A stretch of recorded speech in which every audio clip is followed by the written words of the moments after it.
Not exactly photorealism, but if I made a painting of you, it would look like you. I hope so. It looked like Dave. Depends how I painted it, really, doesn't it?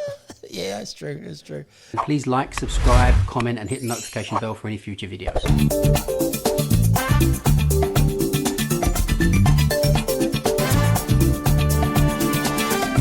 Taxi! What is it today?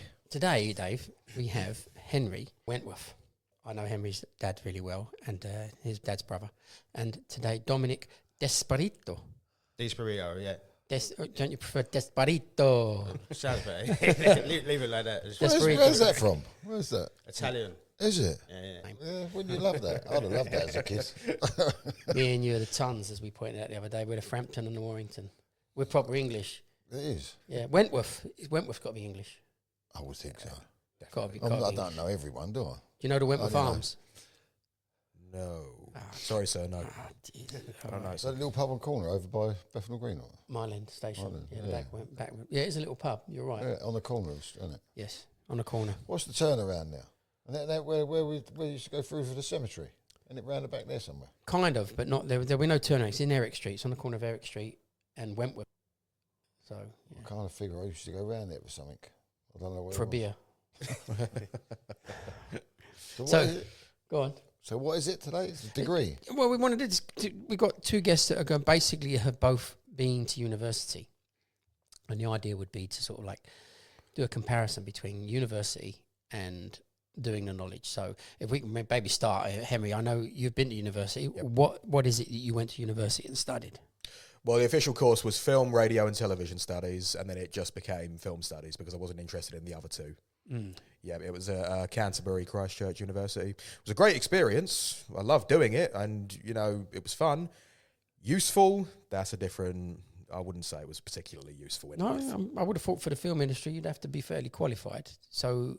Do you know what a lot of that film industry though, isn't it? Who you know? Yes.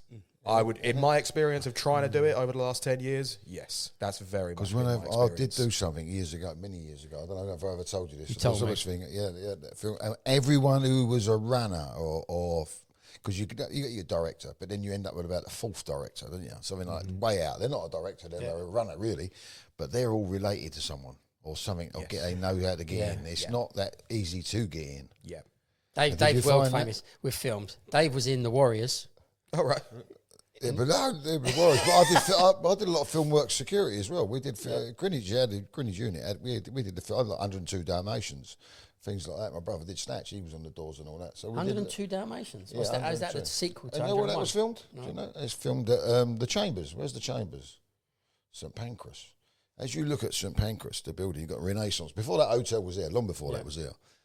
To the left, there was a restaurant. The name escapes me. That in there was the Chambers, and when we worked there, downstairs in there was left from say like 1900. It was still all left from 1900. There was so dark down there, we had to run leads for power, but there was a ready-made set because everything had been left since 1900, 1910, and they had a ticket hall. All that was still there, big wooden ticket hall, and they used it for the Dalmatian films. Another piece of use of information. No, I would have thought film would have been a fairly good course to do, but you're right that you have to know people. But your dad's in the theatre game.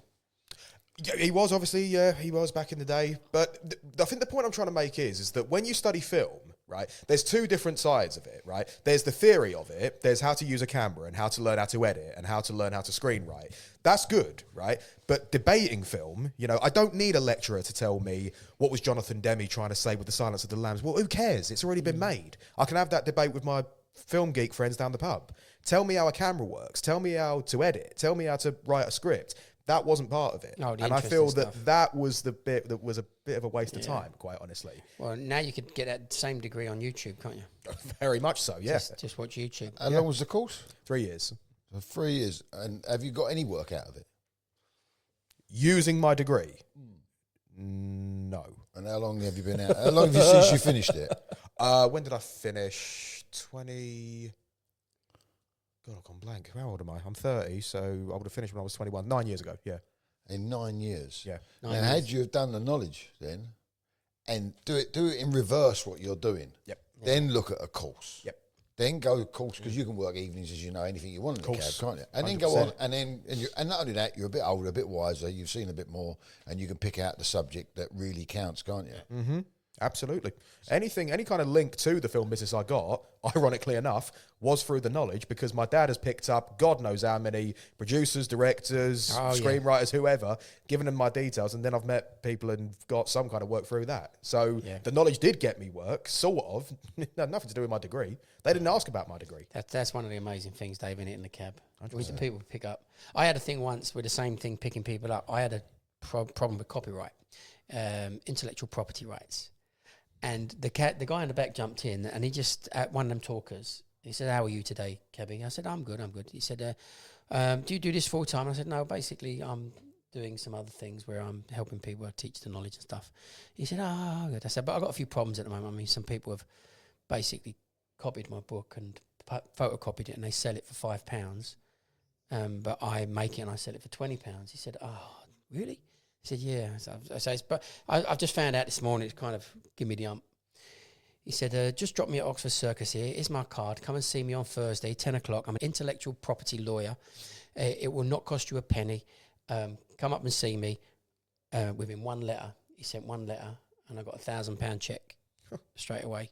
And I'll leave it there what else happened, because more happened, but the £1,000 check was good. And the speed of it. And I had to go to his office, sat down, and I thought the coincidences of who we meet in that cab is unbelievable. And you're on the knowledge now. Where are you on the knowledge? On appearances. And 2-0 down. on 56s. 56s. Yeah. Yeah. That's your first time go at the 56s? That's Yes, right. it is, Early days. Isn't it? That's early days, yeah. Yeah, And are started- you working as well? Or doing? Yes, I am, What? yeah. Are you working a full-time job? Or? No, not really. No, No? it's very flexible. I'm a lifeguard, but it's a very flexible We're job. here in Greenwich? Yeah. On the river? Or where are you? South Norwood. Oh, yeah. yeah. What, in the swimming pool? Like? Yeah. Yeah? Yeah. So you can do... No, not in this room. Well, I don't know what's down there. I think river. We're right by the river. Could be. Yeah. But yeah, lifeguarding, as I said, it's a very flexible job. You know, I pick and choose when I work. So I'd say I'm doing it, what would I say, 70% full-time, 30% part-time, give or take, something like that. Is that what they call a 0 hours contract? You don't have exact times or anything like that. You each Not at week all. by week they say if they need you and you say what you want or don't want or what? They'll release however many per month, and I'll say I'll work this one, this one, this one. As soon as I got all that down, I'll speak to Dom, and then we'll say, right, we'll meet up today, tomorrow, Wednesday, Saturday, and then work it out around that. In that respect, it's really a pretty good job, quite honestly, because it's very flexible and it frees me up to do whatever else. It's handy to have something like that. Yeah, you need something. It is something that you can do. And pays the bills as well. If you can pick enough. Yeah. Oh, yeah, and if it doesn't matter what you do. Yeah. It doesn't matter what you do. Well, it does to a get- degree.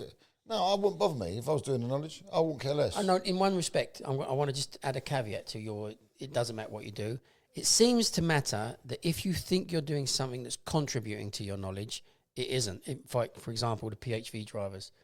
I think one of the worst jobs you can do when you're doing the knowledge is be a PHV driver. If they're trying to do 4 hours, he's not trying to do 4 hours. No. You're They comparing. don't know, you're do they? All PHV drivers still keep killing it in the cab. yes, and you're comparing apples for oranges then. Compare for the same hours. What roughly hours would you do a week? Roughly, how many? Oh, per week? Well, what do? I do 8 hours a day. I do probably about 4 or 5 a week, 20 hours, something like that, give or take. How many private hire drivers doing 20 Well, hours they're doing a 20 week? hours a day, aren't they?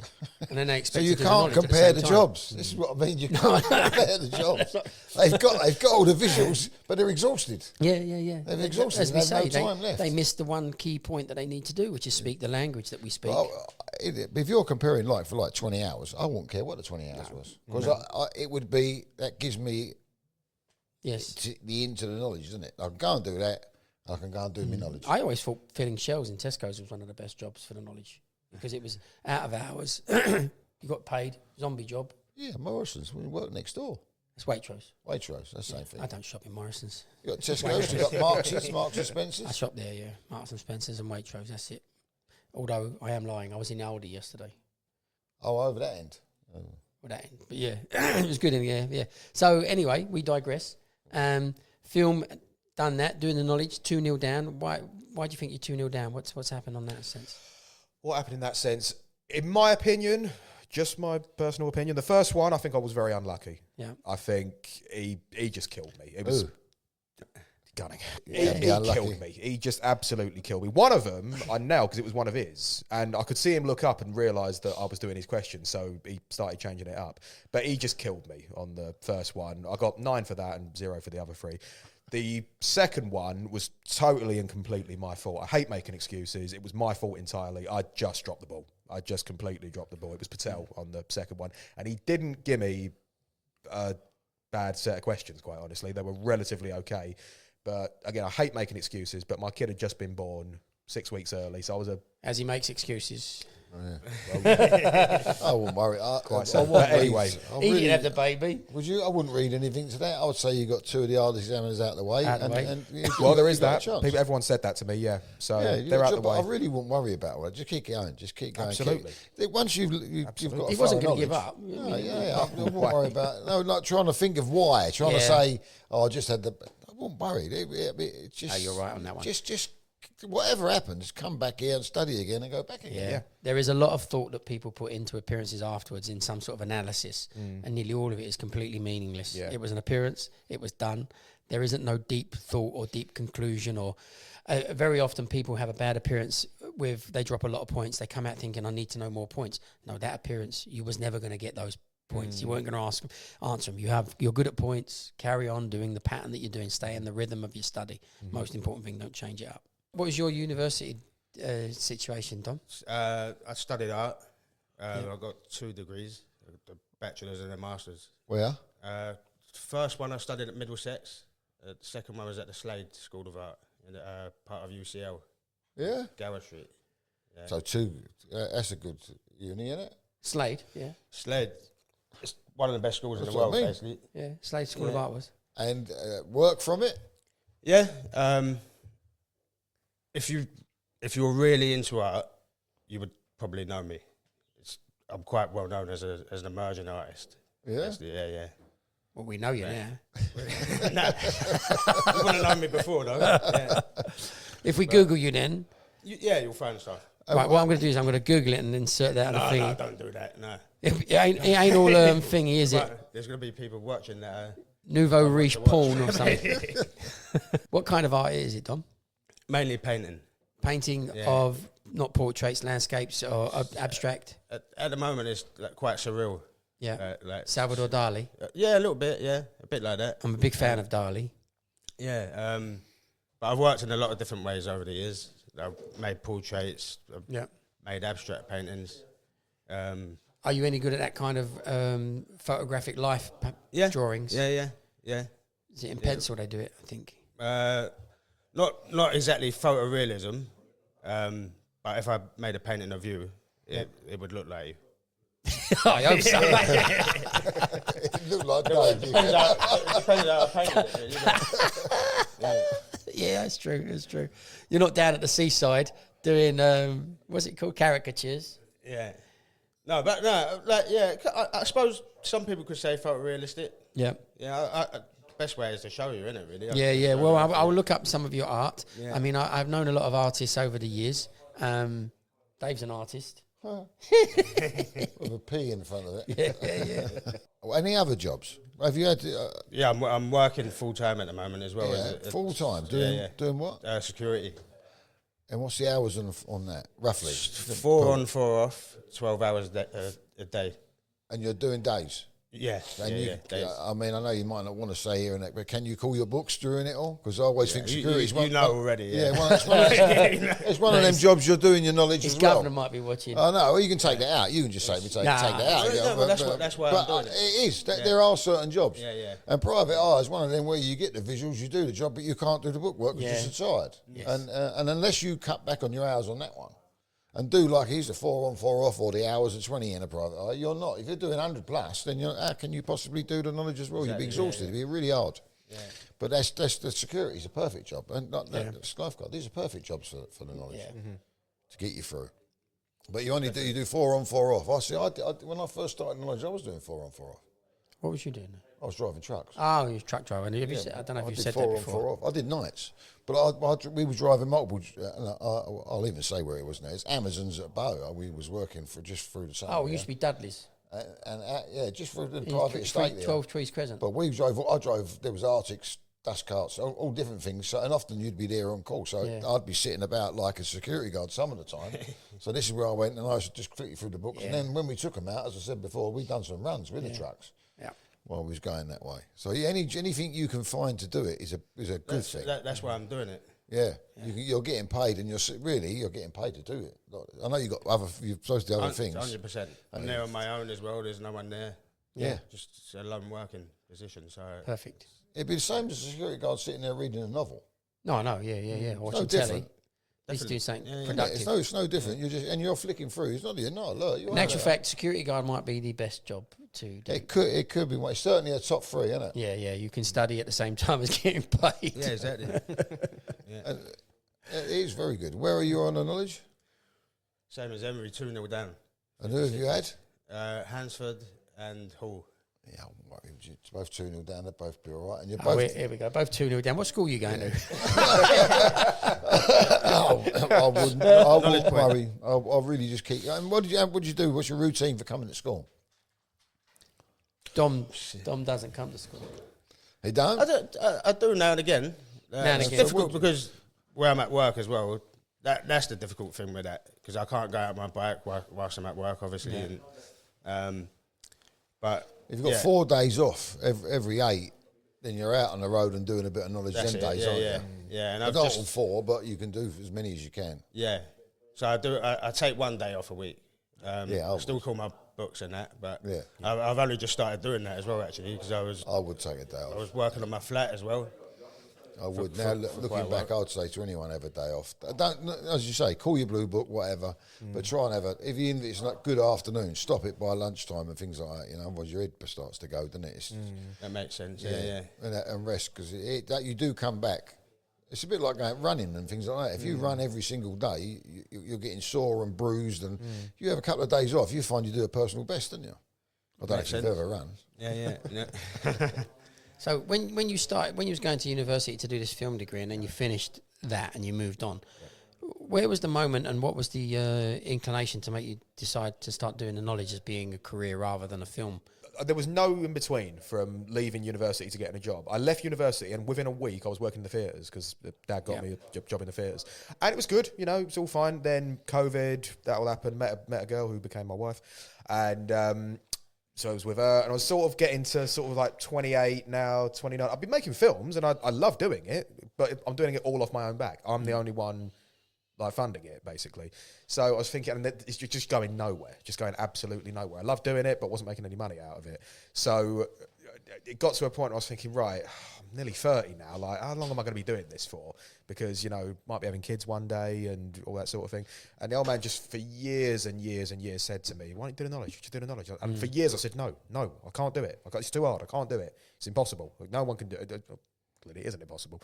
But he just said, look, I left my job. I went from full-time at the swimming pool to part-time, and not the best decision at the time, but obviously it became the best decision. And that was when he said, well, why don't you meet Dean? Just come over here and meet Dean. I was like, all right, fair enough. So I come over, and I remember meeting you, and I was sort of umming and ahhing, but I actually met Dave as well. It was the same day. We were in this building. It was just a shell. I remember Dave was... Yeah, it was just a shell. And I met you. I was going on about, I'm not too sure. And you wouldn't have it. You just weren't having it. He said, well, why aren't you sure? Why not? Why aren't you sure? What aren't you sure about? I said, I don't know if I can do it. Yeah, you can do it. You can do it. You can definitely do it. I was like, all right, well, maybe I'll buy the books. No, you're buying the books today. Oh, that was me. And it's one of those things is once, obviously, we all know this about committing to it. Once you've committed to it, I do believe you are committed to it. I do believe no matter what, you will finish it. Because the idea is, and it's the idea that you actually said to me on the day, you said, what you want is you want to be making enough money where you can look after the family, look after the house, all that sort of thing, but then you've got enough left over to do what you really want to do, which is what I intend to do. And you've just had a baby. Yep. And the baby at the moment, from my experience of kids, which is limited to 7, I've only got 7 kids, but the baby at the moment is not so much your focus, because the wife takes care of the baby when they're very young. But they're going to be 1 and 2, and then your job starts to kick in. So you got 1 or 2 years to get as far into this as possible before that baby even knows that you're not the dad, and its real dad has been coming around every Wednesday. But yeah, you should get it finished, because there's so many people when they have small kids, and then suddenly they've been doing the knowledge for such a long time. Those small kids are now big kids, and they've missed the most beautiful part of what having the baby was in the first place. And if you are a cabbie and you do have a wonderful kid and it's lovely, you can spend time freely with your kids, unlike people on 9 to 5s who are really stuck with their 9 to 5s or whatever they have to do. Sure. When you get older and the kids get older, you can also say, I'm busy, I got to work. You can avoid them then when they're 20 odd. So you don't think you're going to regret it? How do you mean, sorry? The decision to do the knowledge, you haven't regretted it so far? No way. Absolutely not. Obviously, look, you have bad days, of course you do, but no way on this earth. Was it? Because it's a really great position to be in. Because I've got no choice. I've got to pass. I've got to get out. Because I'm not spending the rest of my life in that swimming pool. I'm 30 years old. It's a job for 17-year-olds. Yeah. They're kids there who work there. Yeah, and nothing against them. Like, good on them. Like they've got a job, but it's time to move on now. Yeah. And no regrets. This is your chance, isn't it, to get out, and then you can do more. You still do more. Like you're going to carry on. How about if you carry on with your art and then you become that famous and that wealthy? Will you just drive around London in a cab with all art in the back? I'd keep the cab probably. Yeah. Actually, it's the perfect job for art because art is. I imagine it's not a regular income. It's like you sell a painting or you sell a picture or you get commissioned for something. There's some work. Yeah. Whereas when there's no work, and again, I suppose acting is another thing. When there's no work, you're driving a cab. And there's always a revenue stream rather than being on the dole and collecting dole checks, which is what most artists and actors do, isn't it? Yeah, I think so.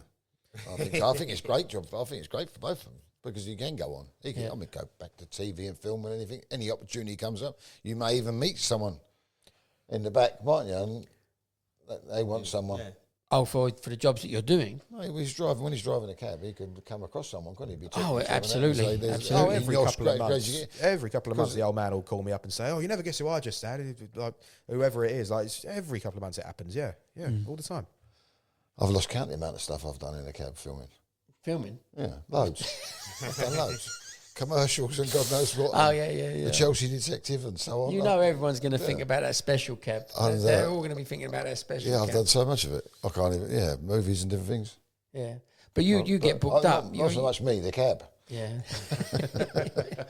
But that would be a way of in, isn't it? Whereas he would know and the chat would be different to what my chat would be with him. Oh, yeah. Oh, well, you just made me think of something else. Dom, would it have been not wiser to have done the knowledge first and then gone to university? Definitely, yeah. So when I done my master's degree, because they weren't funding for that at the time, so I didn't have the money basically. So I wrote to loads of charities, and I got help from charities. Yeah. Then I had to take a year out in between as well as work and save money and stuff, and that was probably the most stressful thing.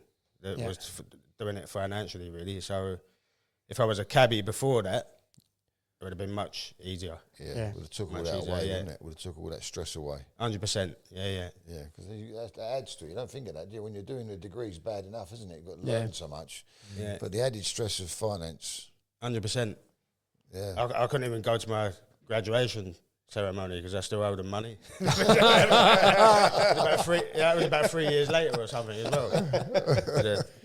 But I got it in the end. I got a certificate anyway. All right. Do you still owe them money? I paid it off about 2 years ago. Wow. Yeah. Oh. I knew you could start the year if you paid for. You had to pay for half the year up front. Yeah. So I paid half the year, started it, then they couldn't kick me off. So I just continued, and they gave me. Yeah. And because it's art, I didn't care about a certificate anyway, if you know what I mean. It's more about a degree show and like galleries coming and stuff like that. And is it relevant for the art world? I mean, I would have thought an artist has got his acquired skill, and whether he had a degree or not wouldn't really count for anything. I realised there are a lot of jobs. I didn't know this was true, but it doesn't matter what degree you've got. There's a lot of jobs, maybe in government and stuff like that, where you can't even apply unless you have a degree in the subject. So part of the CV is you have a degree, and you can. I think there's more. Apply. There's more than that. I think also it's the uni, isn't it? Because there's a bit of snobbery around that. Yeah, that's the thing. It's and then what you got, and then you get down to who you know and who you're related to. Yeah, and there's that as well. So some people just got no chance. Yeah. So. If you look at all the artists that like won the Turner Prize or whatever, you'd always see they went to like one of 3 or 4 schools. It's St like Martin's, isn't it, usually? Slade, St Martin's for a BA is a good school. Slade, Royal College of Art, or Royal Academy schools, Goldsmiths maybe as well. So I just knew that from following art, and it did help me, to be honest. Yeah. It pushed me a lot as well. What did one of your pictures, paintings, sell for? Cheap is probably about $3,000. That's small ones. We'll get one each. Did you do a cash deal? You must do a cash deal. Discount for mates rates. Who doesn't do a cash deal? Well, yeah, it's true. On the knowledge, it's only a painting anyway. Anyone can do it. Even I'm sure anyone could do it. You go in, I just walk through Greenwich Market and all the stalls there and whatever the price. You buy a painting there for 60 quid. You get cash out and they're all crumbled. You should have told me that when I bought They all Rachel do her it at the bag. same price there, don't they? What did you pay by card? Yeah, no, I paid cash, but I didn't haggle. I don't haggle. Yeah, I would. I'd offer them a credit card or cash. What would you prefer? What do I get for? What would you rather? Especially if you're buying 2 or 3 things. Yeah. Just buy a couple of things. If you bought a couple, someone come in and bought 3 off of you, you're not going to pay. Just say they're $3,000 each. You're going to ask for something, surely. £1,000. And especially if you went cash. 2 for 3, 3 for 2. Who's going to? That's a great idea, because how would anyone ever know? What? A How much you paid for it? Well, even it existed, and the transaction existed. You're letting all the I'm not saying anything. yeah, Dave, you're letting out the trade secrets. That's actually. I wish I'd have thought of this one earlier. I'm an artiste. I've never sold a painting, but I'm really well off. Get home and start painting, because no one knows the painting even exists. No, it's true. You do have to be able to have the skill of painting. With sales, you've got to be quite careful. Yeah. You get a lot. That's why you've got to have a gallery backing you, really, because they've got to protect your market. And a lot of galleries don't just sell to anyone; they'll sell to like the top 1% of financial richest people in the world, basically. Well, to keep the prices up, or what? Security, or what? What are they trying to protect? They're not then going to resell it at auction. So if your prices go up too high too quickly, it can ruin your career, especially if you're a young artist. Because no one then wants to buy your work. They'd rather buy a Picasso or something. Yeah. Yes. Someone that's already. It's a fake economy, isn't it? Really. Yeah. It's it's really dodgy. Yeah. Oh, and there's it's a tax dodge, if I remember rightly, for the Tax rich. dodge as well. They buy expensive paintings that are not necessarily expensive, but you pay an expensive amount of money for it, and that then hangs in your house, and that's a tax loss or whatever there would be. I don't know how it works, but you're not actually the painting might not be worth it might be worth 1 million. You've bought it for 10 million, and now people say it's worth 10 million. It's hanging on your wall. And I think you've got 10 million of credit of some sort. That's it, yeah. And they'll sell them, and then they'll get someone else to buy it back at a high price. So then the prices go up. Yeah. So then the primary market prices go up as well, and then that's it. It's ruined a lot of young artists. I have a suspicion the hotel industry is the same as that. Sounds like the houses as well. They just don't stop going up. That's just so many houses. When you look at hotels, right, how many hotels have changed from being a Hilton to being a Thistle? Then back from a Thistle to a Hilton, then from a Hilton to another major brand. And they're doing it every 3 or 4 years. There's some tax fiddle. They're probably all declaring a loss on the renovations that maybe don't happen. Did the same as what Trump did, didn't they? Just inflate the price. Yeah. And then they get loans against it. Anyway. And the company has to pay the loan, not the hotel would have to pay the loan. A bit like football clubs. Football clubs are like that. Yeah. No, I mean, this is where me and you are not clued up so much. I did see something about rich people. They borrowed the money because borrowing the money is tax deductible, and they're spending all of the borrowed money to do their companies, and they don't take any wages, and the money just keeps staying in the company on borrowed thingy against assets that they're buying within the realms of the company. So you stay rich, and the money's always yours in some sense. I'm too rich for all that gear. I don't know. I just if we was to fast forward 18 months and you're 2 cab drivers, will you continue on with your art and your film and what Absolutely. Yeah, absolutely. Yeah, 100%. It's with all due respect and to everyone who's doing the knowledge, that wasn't my legacy. That's not my destiny in life. My headstone's not going to say cab driver. It's going to say filmmaker. Famous last words there, David. I won't be as lucky as it saying cab driver. I have a friend who has a similar story to that. Right. Stephen Gardner. he basically really wanted to be a musician and stuff like that, so he could focus on that. But he became a cab driver, and his idea afterwards was to really focus on that. But that was 30 years ago, and he's still driving the cab hardcore today. So there was no fulfillment of the requirement of his dream. He's been a cabbie. But that's the thing. I mean, if I'm still driving a cab when I'm 60, that's fine, right? As long as I'm still making films as well, right? Don't get me wrong. It'd be great to win an Oscar. It'd be great to be best friends with Quentin Tarantino. That's fantastic, all right? But it's about making the film. That's what the most important thing is to me, right? If I don't get rich from it, well, a lot of people don't, unfortunately. It is 1 in a million. It's 1 in 10 million, I would say, these days. Like, all I want is to know that the money I make in the cab, look after the family, obviously, look after the house, but all the rest of it, that's going to making my films. And however long it takes, if it takes until I'm 40 or 50, I don't care. I just want to know that that's what I'm doing. Tell people what your regime is for studying. How are you studying the knowledge? What do you do?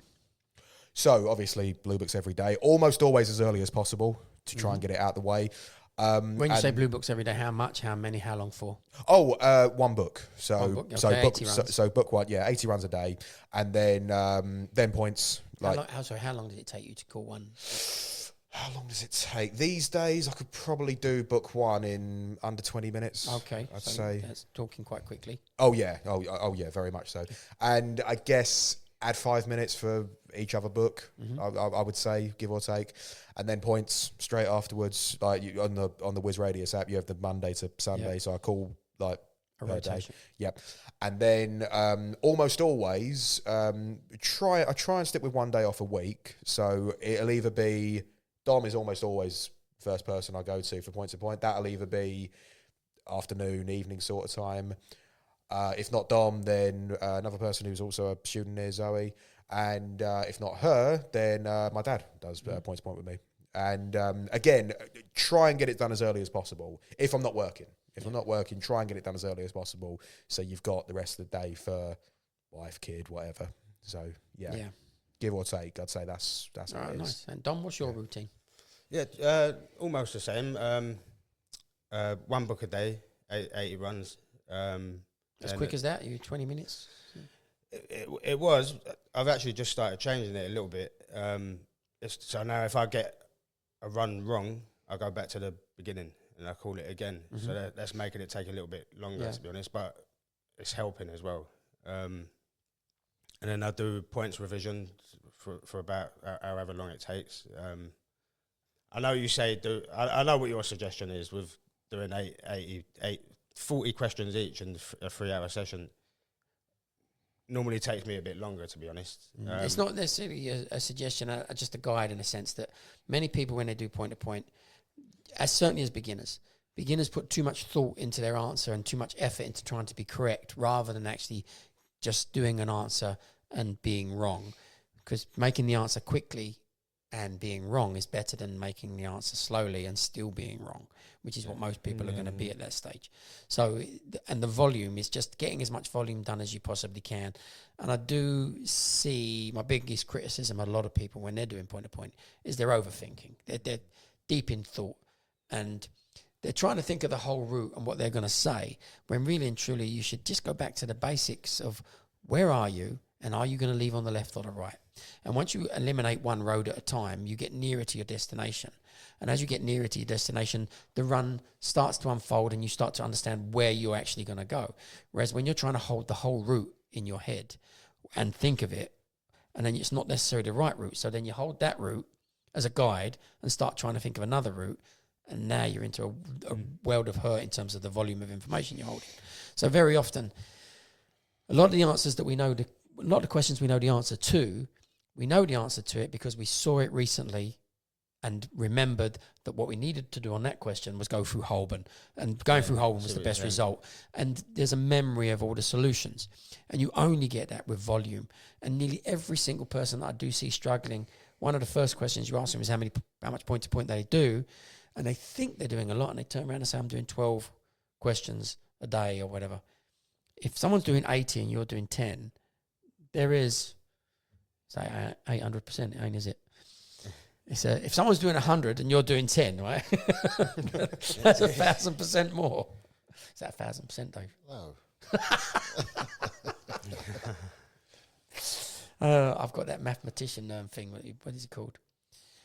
Anyway, whereas when someone's doing a lot more than you are, they are that much times better. So if someone's doing 80 and you're doing 10, they're 8 times better than you, 8 times more experience than you've got of the questions. So getting through volume is important, but you don't necessarily have to do 40 each is a lot. That's 80 in a session. That would be the upper echelons. Okay, yeah. 25 each, I think, would be reasonable. So 50. That should be roughly where people are in a 3-hour session, is 25 each. And if they're doing much less than that, then the thought is too much. The analysis is too deep and taking too long. So you just need to be aware of the volume that you're doing. And I think a lot of people don't take any notice of the volume they're doing and don't realise that they're not really doing very much. So that's the thing with point to point. Sorry, and you were saying after that. No, that really makes sense. I suppose if you call it quickly as well, you can pen it up after, can't you? And then you call it quickly. If you're going to do this on your own, one of the things that people should do is definitely record themselves. Yeah. It's really important that you know what you said. If you're saying forward Piccadilly and then forward into Kensington Road, forward Kensington Gore, forward Kensington Road, you, in your mind, the roads all matched and joint up. You don't realise what was missing from what you said. So you always play it back and just see and think, oh, I've missed out a lot. To be aware of that. And then, pen it on. And then you can see quickly that it's wrong.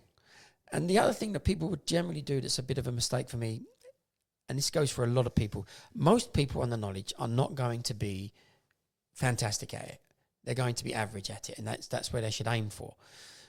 When they're doing a run, they overanalyze it, trying to make it do something very, very special and technical and be as intricate as possible and be as close to the line as they can possibly get it with ducking and diving down a million roads, when there was a perfectly reasonable and simple solution that person could think of during an appearance and answer with that would score them quite highly. So the overanalysis, certainly in the early days, is too much. When you get really advanced and you've already got all that back information that you've learned and you want to spend a bit of time looking for something clever and overanalyze it, then great, because you've already built that knowledge up. But there's too many beginners literally pulling the bones out of every single run, and you think, no, the route you did was perfectly fine. Keep that one, move on to the next, because you are much more valuable for you to be mediocre at 1,000 runs than it is to be amazing at one. Because you're not going to get asked that one. What's the stats, Dave, on being asked one run? Same one again. One particular run that gets asked to you. 6,000 points, I think it's 36 million to 1, wasn't it? Yeah, I think 33 million to 1 I made it. But yeah, your maths are a little bit off. I think yours is north of the river maths. But it used to be, if you imagine it's 6,000 to 1 just on the points that you get asked, the combination of being asked 2 points is not 6,000 to 1. The combination of being asked those 2 particular points is in already astronomical terms. Yeah. Then take those 2 particular points, being asked to one of the 1,000 students that are taking appearances, being you, we're into the realms of unbelievable. Way, way beyond hundreds of millions to 1. Specifically being asked. The point is, you've spent hours upon hours looking at something, being great at that question, and the odds of you being asked it are so, so minimal. Makes sense. Be good at everything. You think you could call the run now? Henry? I think you probably asked you. What did you give him a job last night, Dave? I would never give you make it hard. If anything, I'll make the points bigger and easier, because sometimes the point is not the point, it's just at a junction or something like where they put their hand With out. the knowledge we've got, I'm sure we could give it a decent Let's give it a go. Who want to go first? All right, it won't be hard, but it'd just be interesting for someone to watch and see how you would call it. The RAC Club. Is that Pall Mall? Yes. Eccleston Square. Eccleston Square. That's Jesus. Ask me a different one. Where's Eccleston Square? Is it St George's Drive?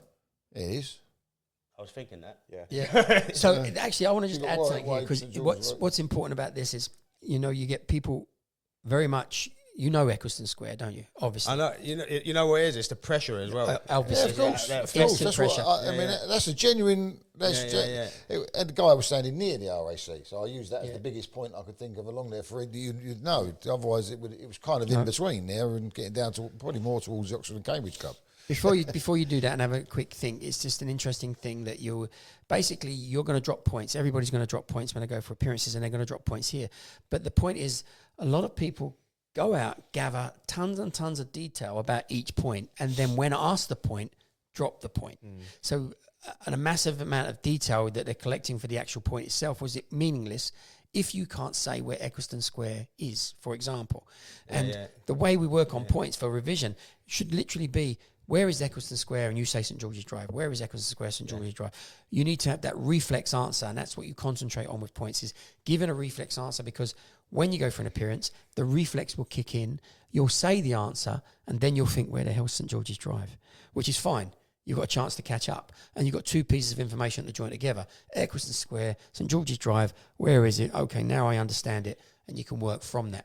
So a lot of people overkill it on each point, and then it basically drop the point anyway. And it's you can do it with Mansion House Station is a classic. You can test people on Mansion House Station, ask them where it is, and then they'll drop it because they'll instantly think of Manor House Station because they haven't created a reflex answer.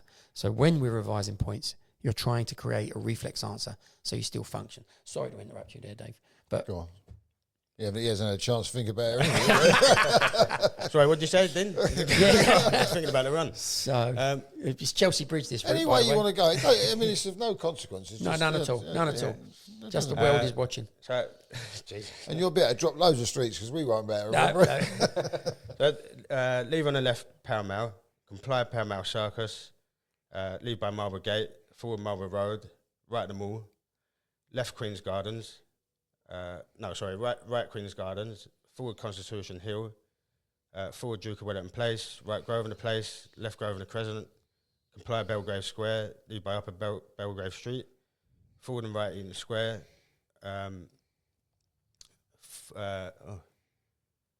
Left Elizabeth Street. Forward Elizabeth Bridge. Forward St George's Drive. Forward into Eccleston Square. Is that right? Cool. What would you have called? I think I was calling it silently while he was What would doing you it. have called the same? Probably, give or take, yeah. I think I probably would have given it a called I think your left Queen's Gardens would have been better. Than your Left, right. left Queen's Gardens, right Yeah, I Buckingham Gate, always do straight that, onto actually, Buckingham to be Palace honest. Road, and then bang a left at the bridge. But what you did Yeah, was there it perfectly an example of this. Do it wrong. Doing the Constitution Hill suddenly took you high and away, whereas the Queen's Gardens left would have took you towards it. There will be a memory of the mistake that will stay with you, that you generally will never ever make that mistake again. The Constitution Hill is giving you Knightsbridge and Belgrave Square and stuff like that. Yeah. It's not giving you Victoria, whereas we wanted Victoria. Yeah. And then it's a mistake you make in the chair. It would have cost you a little bit on that run, David, I think, the route that you just did.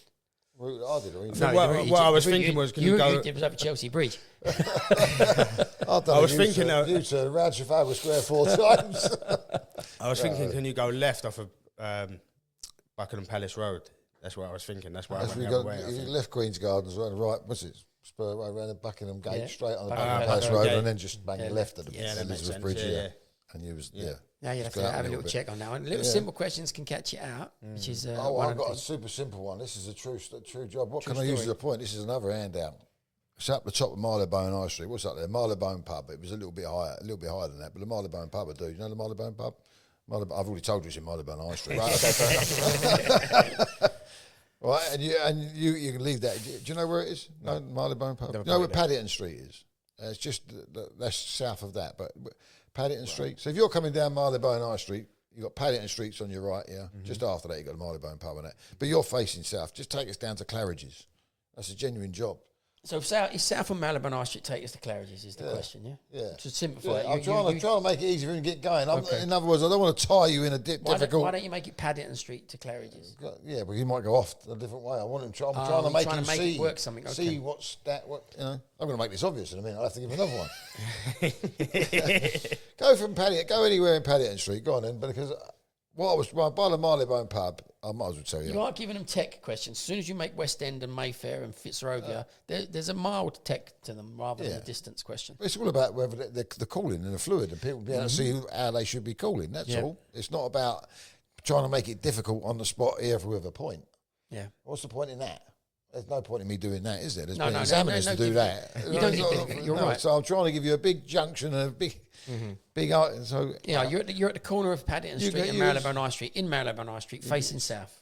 Okay. But you can't leave Paddington Street by Marylebone High Strery. No, I already said we're in one way Marylebone there, High isn't Street. it? We're in the Marylebone High Street bit on the junction of Paddington. It gets facing 0 south. straight away. I want to be confused where we are now. Right, okay, cool. So You could leave it on the corner of what?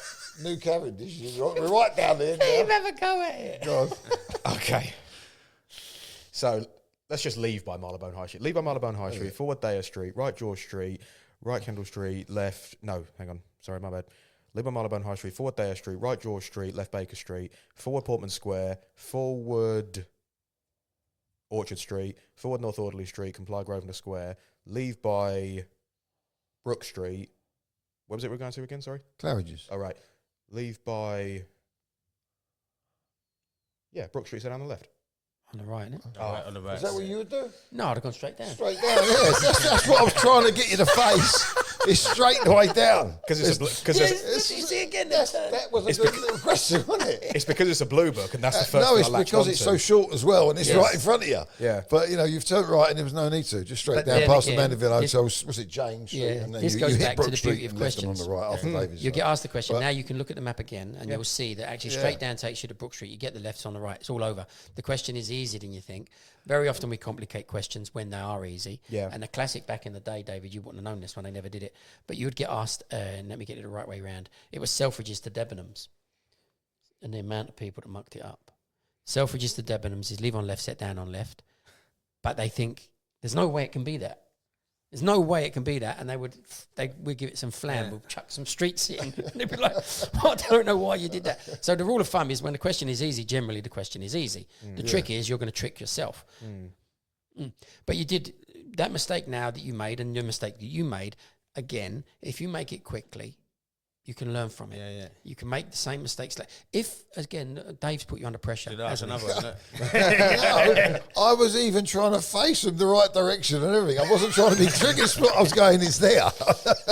But just to show you what it's like, when you show people what it's like when you're in the chair and you're sitting there and you ain't got the map in front of you. You sometimes can't see what's right in front of you. No, It's, Yeah, it's the pressure as well, isn't it? If you're like, I know this there's ain't, massive pressure in that chair. that's why I failed my first one. I reckon I was. Yeah, you will feel it. You will feel I it. knew all the questions. Like, The only thing I'll say to that is if you work as hard as you can, it'll just come out and you will be able to see it. As long as you're doing loads of pipe work, school work, it will come to you. Oh, It you hit will something. come You to hit you. Like something, that David. academic examples there. If we go and pen those in a minute and have a little look, that's the perfect examples, and that's two genuine. Yeah. And I also must say, I got dropped at Claridge's. I can't remember, it was £9 or something. I don't think it was even a tenner. And they opened the door and he got out and he gave me £15 actually, £6 tip. And then they threw in some cases and it went out to one of the hotels at Heathrow. Oh, here we go. So You love £9 led on to that, and I got another score tip on that one. That's always a classic. Yes, you never know. But what but it's says. just to show you, it's just there, isn't it? And you can't sometimes, you can't see it. Yeah, You're just in that chair, you just can't realise that it's directly in front of you. Especially when the instinct is, as I said, like on that one, for example, the instinct to me is just latch onto the blue book and go forward Daya Street, right George Street, and then just because there's something I know I can do. I've always thought the examiners are looking, as you progress on 56s, especially get to 28s, they're looking for a bit more, aren't they? They've got to be to get you up to 28s, 21s. You can't just keep calling blue books and the main roads, and that's your limited knowledge. They're looking for you to chuck something in. They're looking for you to be able to go. So somewhere in maybe Regent's College and Regent's Park, that might have been a better point because you could have gone from there to Claridge's and then you would have just come out York Gate, straight down Marylebone High Street, left and bang out on the right. Yeah. That may have been another one. We could have watched where you would have gone then. But in the end, with all your keep doing that work, that map will be in your head. You will know James Street straight down. It takes you straight through into Brook Street, won't you? You'll know that, and you'll use it a lot, especially you get left and right Brook Street. Yeah, it's a good little run through. Oh, maybe we should try them on a longer one, which is a little bit more directional rather than small runs. It is interesting as well. There's no doubt about it. You're sitting there being filmed at the same time being asked the question, and the desire to be correct is one of the things that you need to control. Sure. Because so this pushing, just relax.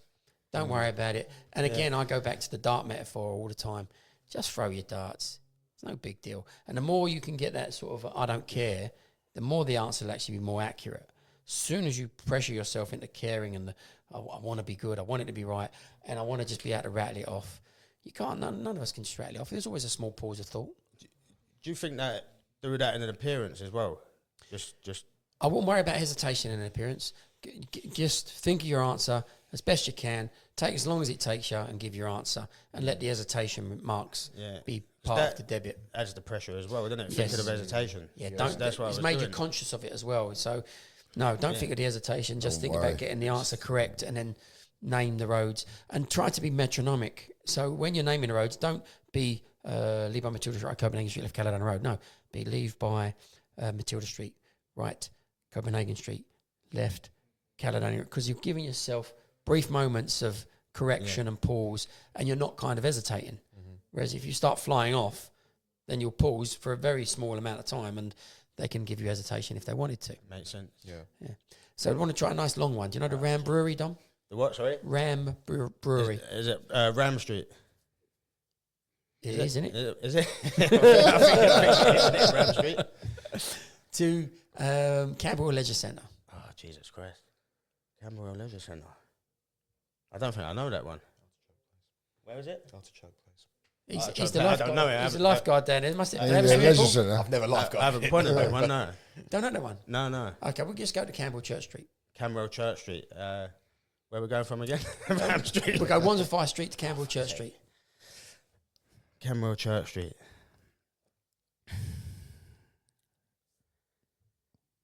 Okay. Fucking hell.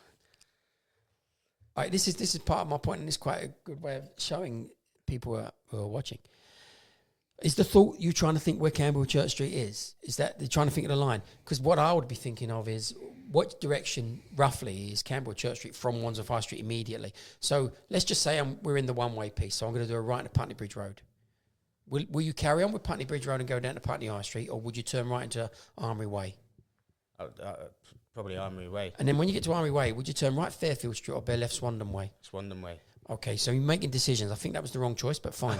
Swandon Way. Then Because I'm not thinking. when you say Swandon Way, you'll get York Circus. So when you're letting the run just unfold, York Circus leaves you with just two options, really. You're not going to go over the bridge, so you can leave by Trinity or go York. What do you want to do? Probably go Trinity. Okay, that basically, when you do the Trinity, that means you should have done Fairfield, doesn't it? Yeah. So that kind of, then you could correct yourself if you wanted to. Yeah. So the Trinity's just going to pick you back up with the Fairfield line that would have done that with the York Road. And again, when you can call quickly, when you think of York Road, you think, right, Battersea Park Road, 9 Elms Lane, Vauxhall Cross. Bollop, I'm at Vauxhall Cross with a few quick thoughts, which means if I was at Vauxhall Cross, I could do Kennington Lane. Kennington Lane's going to take me up to Elephant and Castle. Elephant and Castle, this is not the right route, but what if I went down Walworth Road, Camberwell Road, left Camberwell Church Street? So I've gone up and down, and I know that's not right, but when you can call quickly, you can call faster in your head. You can send out a feeler in the terms of directions, and that kind of tells me that the York Road is not good, and the Trinity Road is just bringing me back to Fairfield. So I should have done Fairfield in the first place. So where you go with Fairfield, really, see how you get on with that. Okay. You're thinking of route again, aren't you?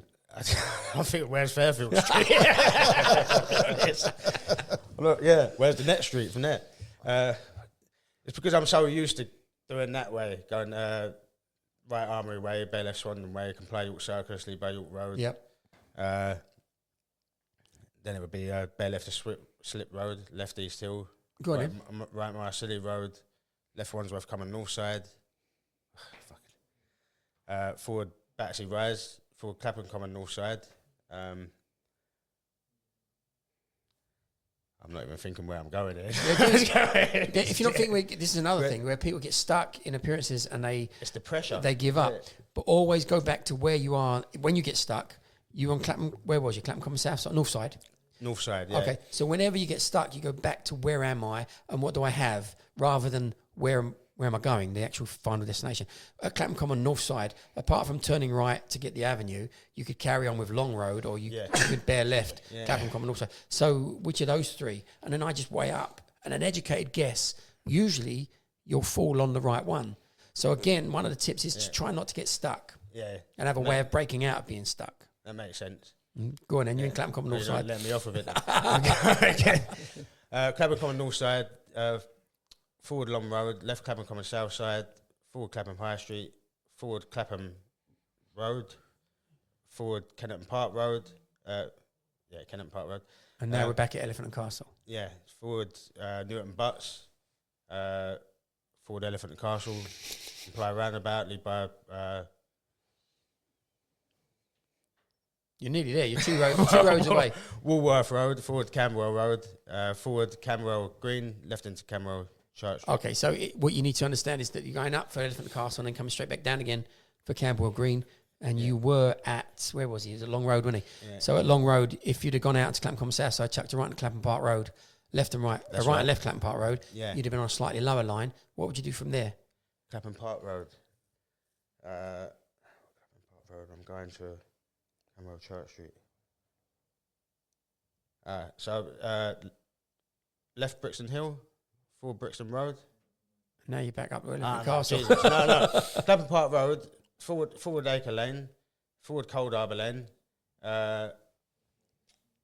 left Denmark Hill, forward Camberwell Green, right into Camberwell Church. Perfect. So there was a lot of little processes going through there. But again, I'd have let him call the very first one. I wouldn't have done the help that we're doing.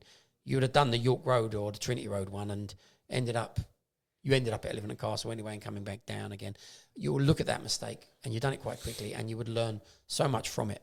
And when you call it quickly. If he'd gone up Nine Elms, though, he might well have gone. We go right up Nine Elms on Vauxhall and then round by the Oval. He would have picked up a blue book, I would have thought.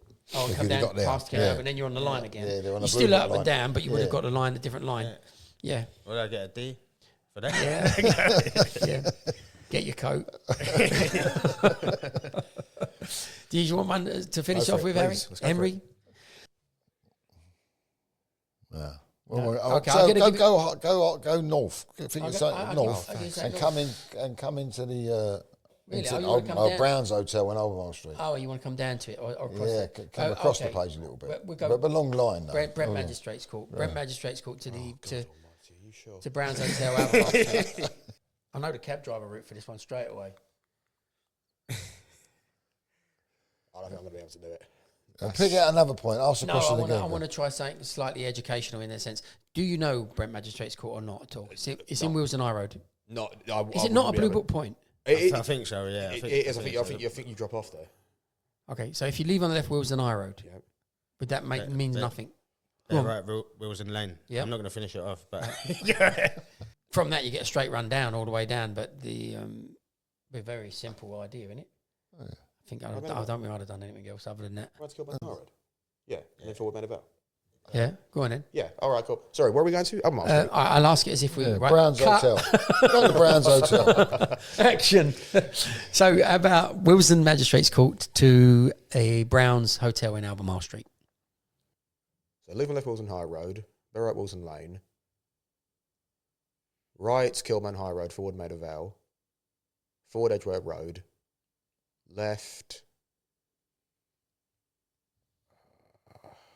Bayswater Road, forward Marble Arch, right Park Lane, left High Park Corner, forward Piccadilly, left into Albemarle Street, so then on the left. There was a little bit, I mean, he didn't do any flam on it, did he? He just basically took you down to High Park Corner and chucked it in the nice and easy. Mm-hmm. And you call Bayswater Road, there's no Bayswater Road. It would have just been left Marble Arch and a little bit of Oxford Street, if you want to call that bit, in the right Park Lane. Right. So you could have flammed that up a little bit, couldn't he? Yeah, certainly. You could have made that a little bit more special than that. Mm-hmm. Jesus Christ. Anyway, we know how hard it is to call runs on the spot. Don't ask us runs, because we don't need that anymore. Well, I couldn't think of the names of the streets anyway. No. What a lovely place to be.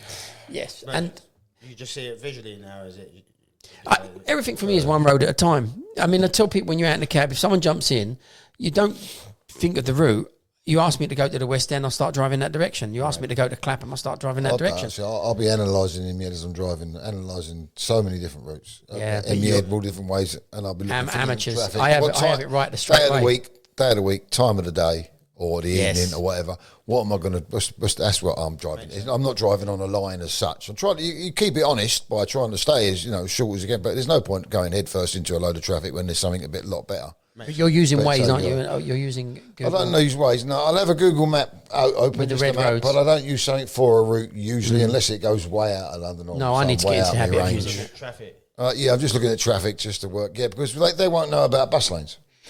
They won't necessarily. I think Waze is the one you can put it in. It will do, but you're weighing up even if the traffic on the Euston and the Marylebone Road looks bad, you've got the bus lane. You can you've got the bus lane. So that's just a principle like that. So you could and then you'll weigh it up yourself. All right, so listen, it's been really great. I think we've got loads to work with. Dominic, thank you for coming. Wish you all the success with your art.